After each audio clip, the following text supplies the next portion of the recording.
As you know, the Minding Your Business podcast is brought to you by Brooks Brothers Consulting. Brooks Brothers Consulting was started by my brother Philip in June 2013.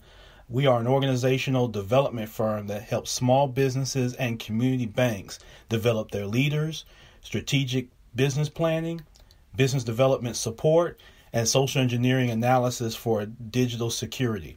You need to visit us at www.brooksbrothersconsulting.com. That's the move you need to make.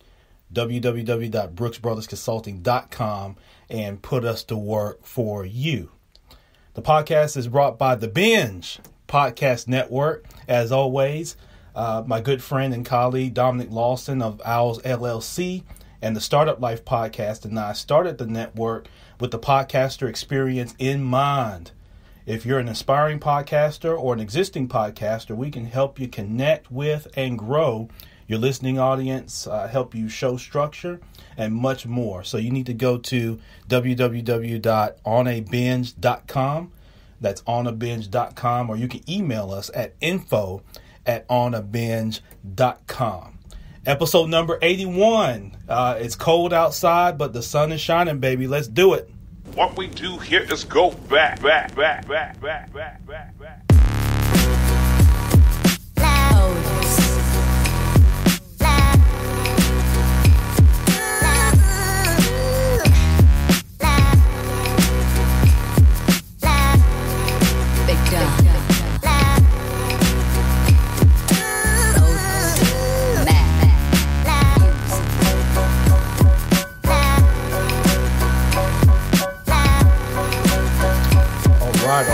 All right. Thank y'all so much for joining in on today, the Minding Your Business podcast. I am your host, Champ Ron, here on a cold but sunny here, at least in Memphis, Tennessee it is. Can't speak for everywhere else, but here Friday, February the 8th of 2019. I hope you're having a great day. Shout out to everybody here on Facebook Live, everybody on Spreaker Live. For those that are looking at me and wondering where the hell I am, I'm in a closet in the house. I've been held hostage. I need help. Nah, I'm here with my young ones today. They were out of school for Teacher Development Day, and so I'm here with my young girls and Boss, our young dog, who will be 2 in April. So as you could imagine, there's not so much quiet space in the house when you've got 3 young girls and a dog that are all running around. So this is about the only quiet place I could come to. And so that's why I'm coming to you live, not just from Memphis, Tennessee, but from my closet within Memphis, Tennessee. So today's show is titled Episode 81, the NBA Trade Deadline for Business Owners and Entrepreneurs. So I want to speak to some more of that. But man, it's been a wild week. It has been a wild week, y'all. What all's going on? You've got, so here locally, Memphis is getting screwed once again.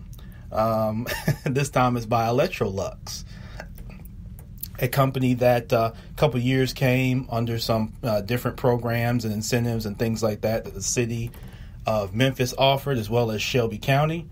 And now they're leaving in 2021. They're supposed to hire somewhere around 1,200 people. Right now, there's about 500 to 600 people that are working there that are all going to be losing their jobs. And there wasn't really clauses in that contract to really help solidify that. So we're going to see where that lands. But I think some big lessons are learned there. You've got freezing temperatures up north. Man, it's crazy up there. For Minding Your Business Nation that's up in the upper Midwest, I definitely have felt for y'all. I felt that pain. I saw the images of that cold up there, so hopefully it's thawing out a little bit for you.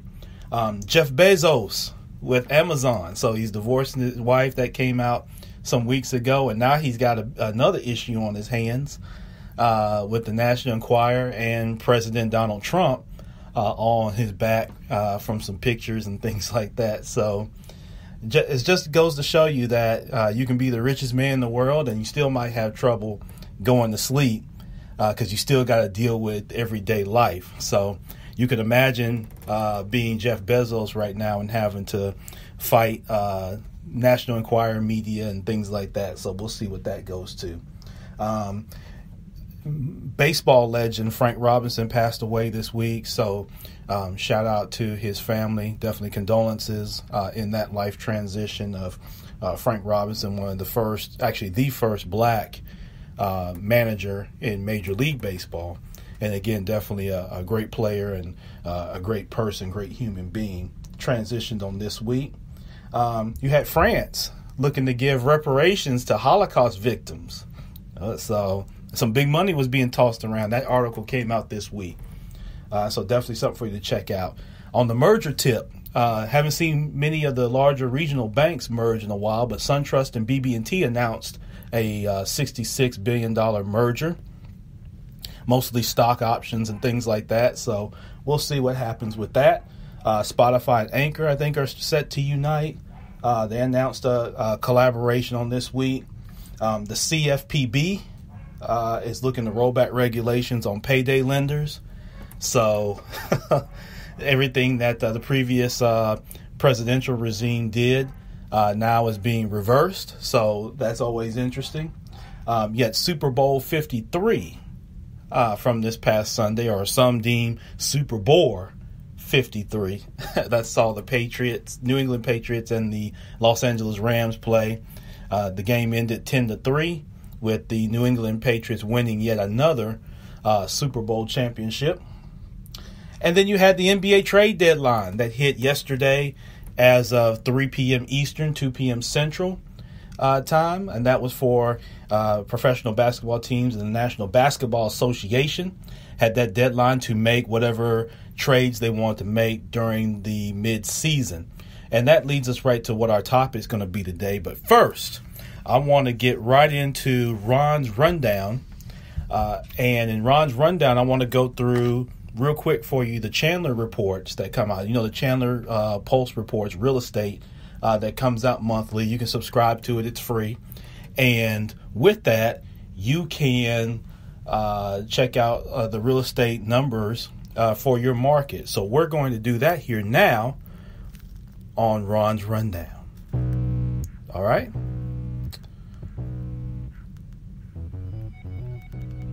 All right. So for January 2019, I want to share with you all, because it's some very interesting figures that came in real estate. So whether you own your house, you're looking to own your house, you own investment property, things like that, you need to lean in and pay attention to this, because January is usually an interesting month for starting the year off when it comes to real estate. But here in Memphis and Shelby County, for 4 straight months, the average home price in Memphis and Shelby County have declined from the prior year. The average home sales price in January was $152,647. That's down 6% from January of 2018. Investor purchases accounted for 45% of home sales for January. 53% of those were from out-of-town buyers. So that tells you kind of what's going on with that. Commercial sales. So commercial property sales were down 5% overall in 2018. And they're down just a little bit. It's fairly flat, but they were still down when you look at some of the commercial sales prices. Let's see. From a residential standpoint, again, here in Memphis, so Westwood, zip code 38109 had the most number of homes in foreclosure. So something else for you to take a look at there if you're interested or you live in the Westwood area. Southeast Shelby County, which is kind of that area, Hacks Cross, Winchester, down through that area, 38125. They had the highest foreclosure inventory at a value of $14.6 million. So $14.6 million down at 38125. So Westwood, which has kind of been the trend for a number of years, 38109. They've had the most homes in inventory. And then from a value standpoint, it's been 38125. So if you're looking for opportunities, I would check those two zip codes out, 38109 and 38125. New home inventory was actually up 20% in January, year over year. There were 72 new homes being built. At the same time last year, there were 60. So, new homes are on the rise. They're mostly being built in Lakeland, so 38002, If you're out that way, that's been the biggest area for new home buyers. Regency Home Builders has been the top builder. And so you also had, after Lakeland, you had Collierville that had 194 actually, as far as new units and things like that. And then those are just what's being built.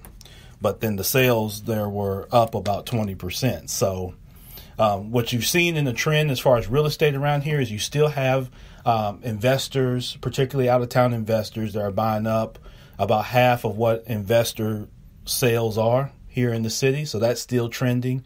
You're starting to see some of the commercial stuff will pick up here a little later. January is always usually a slow month for some of the commercial deals, but you're not seeing much change in the trends on foreclosures, but you are seeing some trends up in new home building and things like that, which you didn't have over the last couple years. So that's just a sign that people are really growing that market. And it's interesting to see the type of homes that are being built when you start talking about Lakeland and Collierville and that sort of thing, in terms of the price of the homes and things like that. So it's just interesting to keep up with these type of reports, y'all. So I make sure I bring y'all this once a month from Chandler.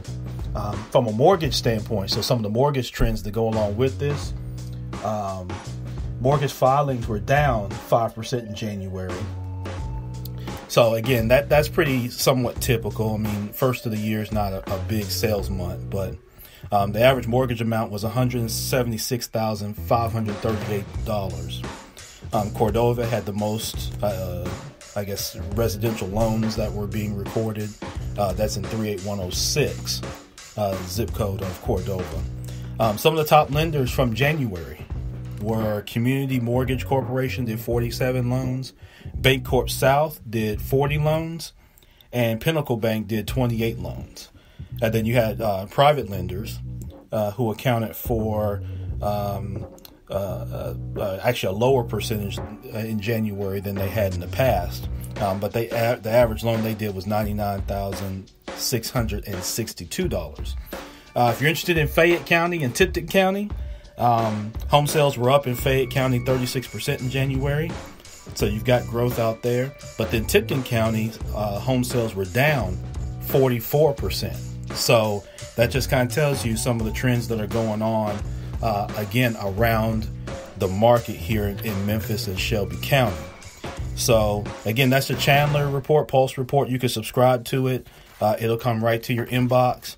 And again, I make sure to share that with you all each month. So those of you that are interested in getting into real estate, or you're investing, you're looking to buy, put your house on the market, whatever that is, you can do that in full confidence and some knowledge of what's really going on in the market. And listen, the Pulse Report guy has all kinds of information that I haven't even shared. So when you subscribe to it, you can get all kinds of different reports and whatnot to help guide your real estate decisions and your strategy.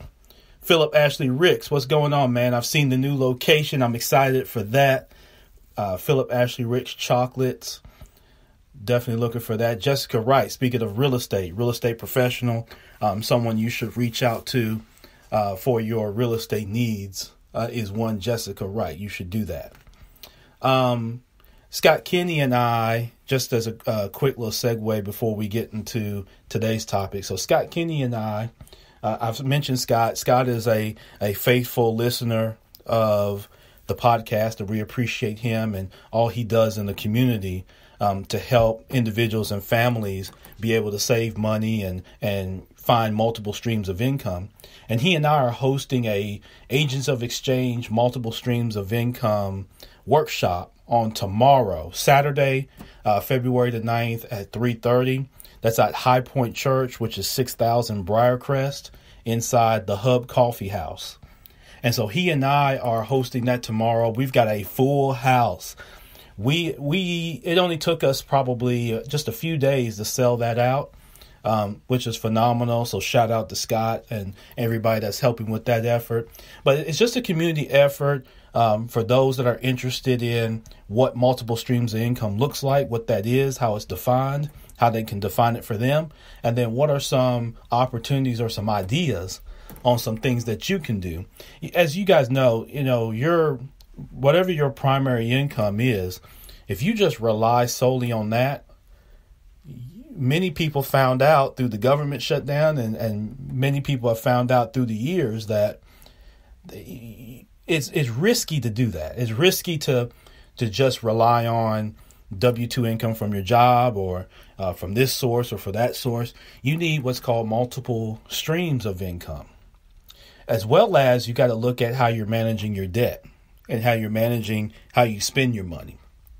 So making a bunch of money is fine, but you want to keep your debt levels at a certain level, and then you want to try to increase your income so that you can meet certain goals and handle certain things and just have a good peace of mind. And so we're going to talk about that on tomorrow, Saturday, February the 9th. We are sold out. However, email me at ron@themybpodcast.com. Yeah, ron@themybpodcast.com. And we can help you with getting, connected to other events that are going on, as well as at the next Ages of Exchange events and things that we have going. So we want to make sure that you're plugged in and you've got the right information that you need to help be successful as much as possible. And so definitely look for that. But we're not going to record tomorrow's workshop or anything like that, but there will be other opportunities if you weren't able to make this particular one. All right. Brittany Thornton, what's going on? How you doing, girl? Thanks for joining. John on Spreaker Live, thank you so much. Latoya, how you doing? Albert, what's going on, man? I see you. Yep, so we got people Spreaker, got people on Facebook Live. Shout out to everybody. All right, so today, episode 81, the NBA trade deadline for business owners and entrepreneurs. All right, so I want you guys to listen to this closely because I think that there are a lot of parallels to what goes on with the NBA trade deadline. The NBA is the National Basketball Association here in America. There are 30 NBA teams that make up the NBA currently. And every year around this time, they have what's called the trade deadline. And you may, even if you're not a big basketball fan or you're not a sports fan, this still applies to you because I'm going to draw parallels between what happens at the trade deadline for the NBA. And this is trades of players. And so players at various stages in their careers on various rosters, teams have until, again, 3 p.m. Eastern time or 2 p.m. Central to have the league office approve whatever deals they've agreed to with other teams around the NBA. That deadline passed on yesterday. And so locally here in Memphis, we were an active player. The Memphis Grizzlies traded Marc Gasol, who had an 11-year, very strong career with the Memphis Grizzlies. And now he's a member of the Toronto Raptors. They decided to keep their other mainstay, Mike Conley, on the team, at least for now. And he's been with the team 11 or 12 years now as well. And they mean Mark meant a lot to the community, as Mike still means a lot to the community. And it's something that you just have to deal with in the business of sports, just like in your business. But I want to draw some parallels to just what happens with the trade deadline and how you can draw new thoughts and new ideas and things like that for your business, or even your organization, because it's very important that you understand how this works and then how it parallels. And that's what we like to do here on the podcast, is kind of bring you information that's kind of food for thought that you can take and spend some time kind of chewing on and apply it where you see it. All right. So what are the reasons that NBA teams make trades? All right. NBA teams make trades for a few different reasons. One, they have a payroll. So the salary cap for the NBA is a little over $101 million. And they set that every year as part of collective bargaining. And that's between the players and the NBA. which represents the owners of the teams and things like that. So one way that they do that, or reason that they move players around, is with player salaries. They look to shed salary. So some teams are looking to, if they're coming up and they pass the salary cap, there's what's called a luxury tax. And I won't bore you with all the details of how much the tax is and blah, blah, blah. But as you know, in your business, you look for every way to try to avoid taxes at a certain level, of course, you know. And so in order to avoid that tax, some teams will look to shed salary. Sometimes that's with, more seasoned or older players who have higher salaries that they look to either cut, or they look to renounce their rights, or they look to trade. The other thing is to avoid the tax, the luxury tax. Another reason is to improve their roster. So teams will make trades because if they feel like they're heading to the playoffs, or they feel like they have championship aspirations, they'll look to improve their roster and make trades. All right. Sometimes it's to position yourself for future deals. And this is the hard thing sometimes for fans to understand, because fans see a deal and they think that everybody that the team trades for, they're going to put on the court and play all game. That's not the reason for some moves. Some moves are much more of chess pieces and strategic in how they position themselves for future deals. So you'll see an NBA team make a trade that on the surface doesn't look like it's that good, but what they're doing is they're positioning themselves for future deals. And the other thing is some teams are in the opposite position where they know that they're not going to contend for the playoffs. They're not going to be a championship contender. And so what they do is they position themselves to get better in the future. So they're future oriented in their mindset. And so they're looking for ways that they can make trades to, in some cases, and you've heard this in the NBA, which is somewhat of a problem, teams will tank, meaning that they'll intentionally look to lose games, or look, not so much that they intentionally look to lose, but they'll try not to win. Right? So some teams make trades. They may trade good players or things like that, or sit players, so that they can hopefully lose more games and be prepared to have a higher draft pick to hopefully bring in new talent in the future. And so you've seen that with teams intensify even over the years.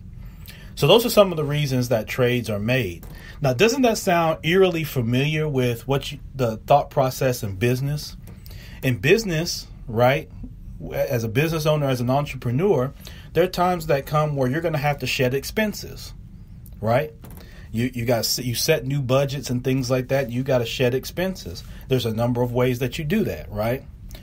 As a business owner, don't you look, as I mentioned earlier, to try to reduce your tax burden, eliminate it if you can, legal, moral, and ethical, right?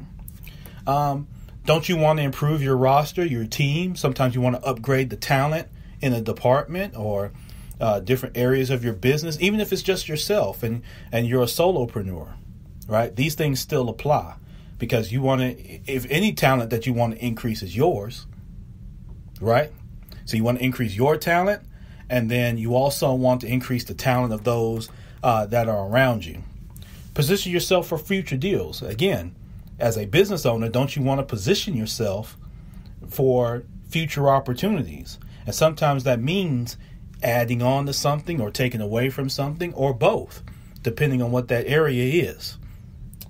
All right. And then in terms of, for draft picks and things like that, sometimes, just like when a business isn't going well and you have to kind of devalue it and divest it, sometimes that's a reason that you have to make certain moves and things like that, because maybe your business is seasoned out. Maybe you're at the end of your business's life cycle, right? If let's just say you're Sony, right? Coming out of the 80s, your Walkman was selling real good. You get into the 90s, it's selling pretty good. You got the CD Walkman that comes out. All right. By the time you get to the 21st century, right, everybody's streaming music in the 21st century. So your cassette Walkman that was a hot seller in 1986, 1988, right? Now you come forward 20, 25, 30 years, not so much. So you may have to make moves to divest that division of your company so that you can invest in others. Or if that's all you sold was Walkman and you didn't evolve, then you can ask Blockbuster and some other companies what happens with that when you don't evolve, or at least evolve fast enough, expeditiously enough to keep up with the market. So those are reasons that you make moves in your business. Those are reasons that you make moves in the NBA. Okay? Cut cost, improve talent, position yourself for the future. Those are things that as a business owner, as an entrepreneur, you need to have at the forefront of your mind. So if you're sitting there now and you've been in business for a while, you're trying to make traction, things like that, you've got to be able to make these decisions.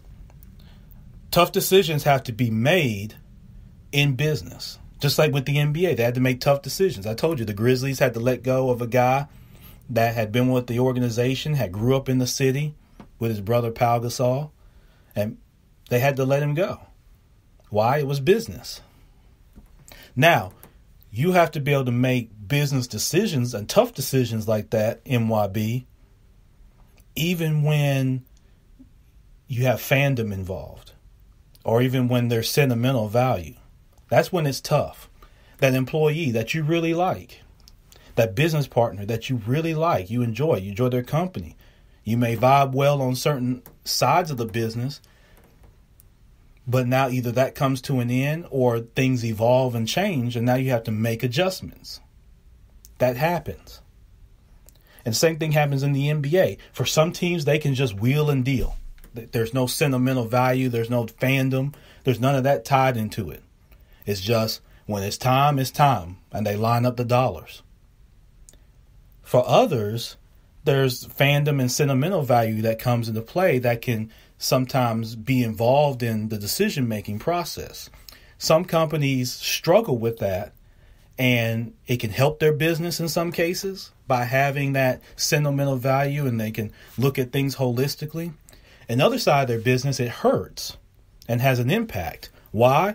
Because some companies hold on to people maybe too long, right? Longer past their useful value.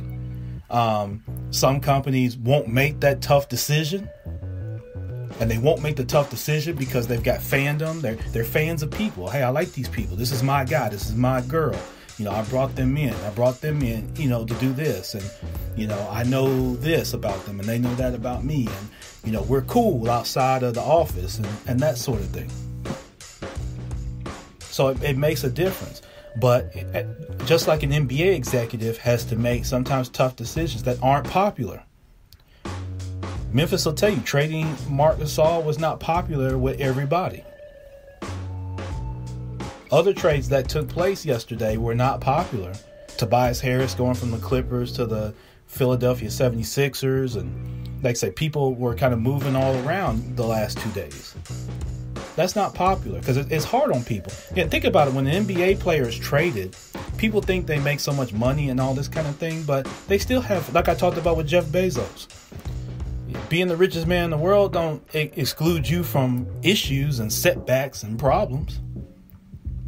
No more than it does for these NBA players. They have families, things like that. Imagine having to pull your kids out of school, you're Mark, and you get traded from Memphis, Tennessee to Toronto, Ontario, in Canada.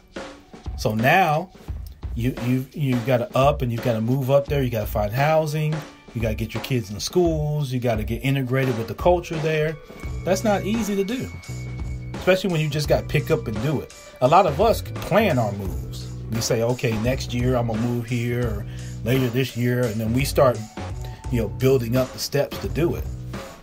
But everybody doesn't have that. Same in business. Sometimes decisions are made and you've got to be ready to make that move right then. Okay. But tough decisions have to be made. So the thing you have to challenge yourself with is, are you equipped to make those tough decisions in your business, in your organization?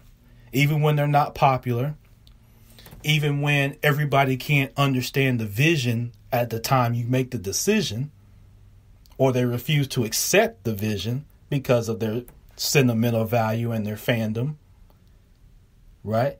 Are you willing to take on the criticism and admit if it doesn't work, if it's not right, and can you move on to new heights and new decision opportunities? So these are things that you have to look at as a business owner and as an entrepreneur. All right. It's the same thing that the NBA execs have to do.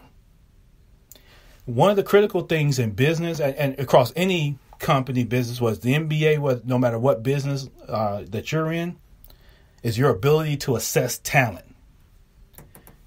When I've been in leadership roles, one of the things that I tried to pride myself on is coming up with new ways that I can best assess talent on the front end. Because look, everybody's not, even Michael Jordan wasn't Michael Jordan right off the bat. You knew he was talented, but you didn't know he was going to become what he became.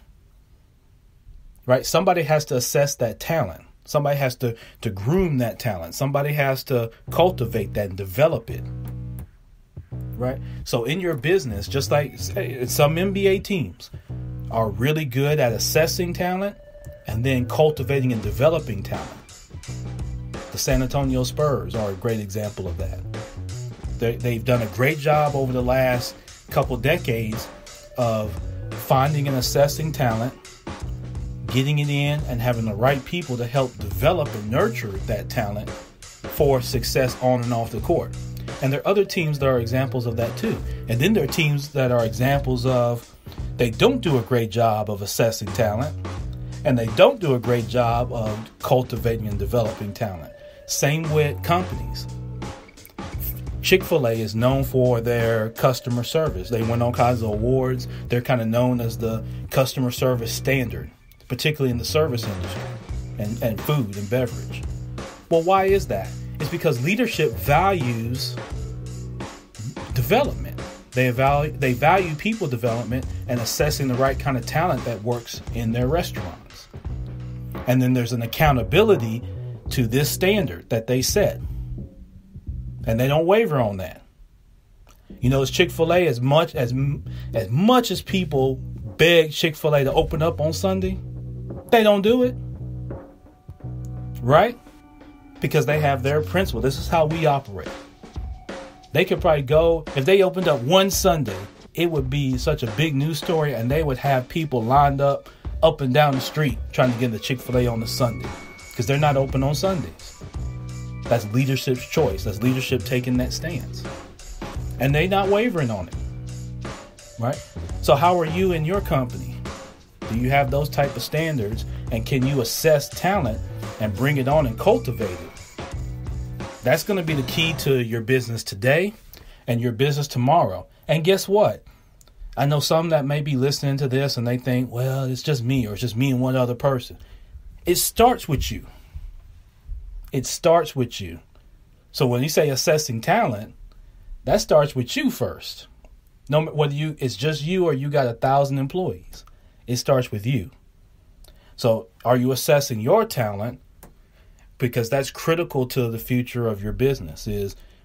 Are you operating where your skill sets are, and where you have gap in skill sets or knowledge? How are you filling that gap? And I know we get into money. You get into money and pessimism a lot of times when people are growing business, because their excuse is they don't have the money, and they're pessimistic about partnering with people or bringing people together because of issues they've experienced in the past, or in a lot of cases, pessimism around what they've seen and had other people tell them. Well, you're not going to grow your business until you scale. If it's a hobby, keep it as a hobby. If all it is just, I do this and I post it on Facebook, keep your hobby. That's good. That's a good hobby to have if that's what you want to do. But as you're building your business, okay, if you're building your business, then that's going to be about how you scale it. And you're not going to be able to do everything yourself. Look at any successful business. It's not going to be just because one person's doing it, whether it's yourself or whoever. Same in the NBA. When they're making these trades, there's more than one person sitting in the room that's assessing this talent, that's looking to make calls. Okay? So it's decision making and assessing talent. So do you have what it takes? Is today's message. Just like the NBA execs, your favorite NBA team, you may or may not like the moves that they're making. However, understand that some moves, they take time to develop. Just like some moves that you'll make in your business, they'll take time to develop. They may not look great on the front end. People may criticize it, right? But at the end of the day, it's still your business and you've got an opportunity to build it. And so I encourage you today, as you listen to this podcast, MYB, is that as you're building your business, make sure you've got the right talent, starting with yourself. Make sure you have the right talent and that you can assess talent. And if you're not great at assessing talent, that's fine. That's not everybody's gift. Get people or get someone around you that is, that can look objectively and look at how it fits the culture that you want to have. Some NBA teams are good at that again. They have their culture and they look for players that match that culture. Other teams, they don't have a clue, right? And they just do whatever. And you see that perpetual losers have certain characteristics. Perpetual winners have certain characteristics. Understand the two and then make your move. All right? So I hope today's podcast was helpful to somebody out there. I'm getting great feedback, especially on Spreaker. Make sure that you share this podcast. You can check it out on Apple, Google, SoundCloud, YouTube, Spotify, Amazon Alexa, iHeartRadio, and more. If you're on Apple, leave a 5-star rating and a positive comment. That helps build the audience there on the podcast from Apple. Over 34,000 downloads. Thank y'all so much for that. If you've got topic information or you've got guests that you'd like to have on the podcast, email me, ron@themybpodcast.com. That's ron@themybpodcast.com. Thank you so much to everybody on Facebook Live. Thank you to everybody on Spreaker.com. And thank you all for listening and sharing and just pouring your love and stuff into the podcast. There's a great podcast meetup tonight if you're in Memphis, Tennessee, down at Havana Mix. It's downtown on Peabody, I think, next to Hooters. Yeah, next to Hooters. So if you happen to be down there, we're going to be down there from 6 to 9. If you're a podcaster, aspiring podcaster, come hang out with other podcasters and network. Myself, we're going to be down there. Me, Dominic, many others, Cynthia Daniels, and many others are going to be down there. So come check us out. And again, I thank you again for listening. This is episode 81. Entrepreneurship, real estate, trending news. There's no business like minding your own. Now go be great.